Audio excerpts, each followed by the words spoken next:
Президент Алмазбек Атамбаевдин 7 апрель элдик революция күнүнө байланыштуу кайрылуусу. Урматтуу мекендештер, туура 7 жыл мурда 7 апрелде Кыргызстандын тагдыры чечилген. Ал күнү элибиздин алдында бир үй бүлөнүн хандыгы орноп, калганыбыз кул болуп калабызбы, же эркин жарандар өлкөсү болобузбу деген суроо турган. Ал күнү көк жал жигиттерибиз эркиндик үчүн бүгүн азыр башты сайып күрөшпөсөк, кийин кеч болуп калат деп чыгышкан. Дал ошол күнү намыскөй элибиз кайрадан эркиндикке, адилеттикке, келечекке жол ачкан. Бирок жеңиштин баасы өтө кымбат болду. Ошол күнү 86 жарандыбыз курман болгон. Андан кийин өткөн мезгилдин ичинде да алган жаракаттарынын кесепеттеринен ондогон жигиттерибиз көз жумду. 7 апрель шейиттерине таазим этебиз. Арабызда ошол 7 апрель күнү Ала Тоо аянтында ок алдында тургандар, өлүмдүн көзүн тик карагандар бар. Катуу жарадар болгондор бар. Кудай октон сактагандар бар. Эрдиктер үчүн таазим этебиз. Ошол каргаш алуу күнү Ала Тоо аянтына эч ким кызмат үчүн же байлык үчүн чыккан жок. Эч ким сыйлык алам деп чыккан жок.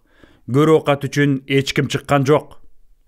7 апрель күнү эл чындык үчүн, адилеттүүлүк үчүн майданга чыккан.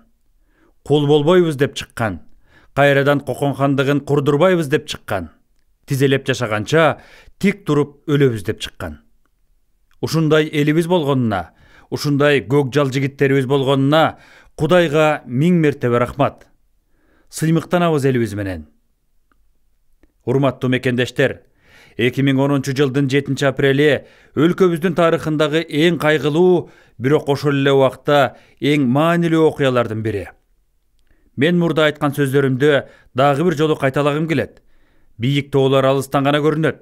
Жакындасаң аларды пас бөлтөктөр, адырлар, башка тоолор жаап калат. Алыстаганда гана бийик тоолор алардын аркасынан калдайып чыгып көрүнүп баштайт. Ак мөңгүлүү чокулары менен асманды тиреп. 2010 жылдын 7 апрелинде болгон окуянын зор мааниси да, ошол күнү көрсөтүлгөн эрдиктин бийиктиги да жылдар өткөн сайын гана так көрүнүп баратат. Мен ишенем, канча мезгил өтсө да бул окуя унутулбайт. Тескерисинче жылдан жылга асман тиреген ак мөңгүлүү залкар тоодой болуп, өлкөбүздүн келечеги үчүн курман болгон жигиттерибизди элестетип, элибизге, жаңы муундарга дем берип турат. Урматтуу мекендештер, 7 апрелде биз көптөгөн кырчындай өмүрлөрдөн айрылып, кайгыга баттык. Бирок ал баатырлардын улуу тилектери ишке ашып, азыр Кыргыз өлкөсү өзгөрүп, өнүгүп жатат. 7 апрелден кийин жерге бизге көптөн күткөн тынчтык, туруктуулук келди. 7 апрелден кийин Кыргыз мамлекеттүүлүгү бекемделип, эгемендүү Кыргызстан өнүгүү жолуна чыкты. 7 апрелден кийин кыргыздардын байыркы тарыхы, кайталангыс маданияты менен салттары тоодон аккан дайрадай жанданды. 7 апрель кыргыз элинин духун, намысын ойготту. 7 апрель кыргыз көчүн кайрадан Манас атабыздын, бабаларыбыздын жолуна салды. Кыргыз элине кең келечек ачылды. Ошондуктан мындан ары биз бул күндү аза күтүү күнү катары эмес, улуттук майрам катары тосушубуз керек. Урматтуу мекендештер, баарыңарды 7 апрель улуттук майрамыбыз менен куттуктайм. Бардыгыңыздарга узун өмүр, чың ден соолук, бак таалай каалайм. Жараткан элибизге биримдик, жерибизге берекет берсин.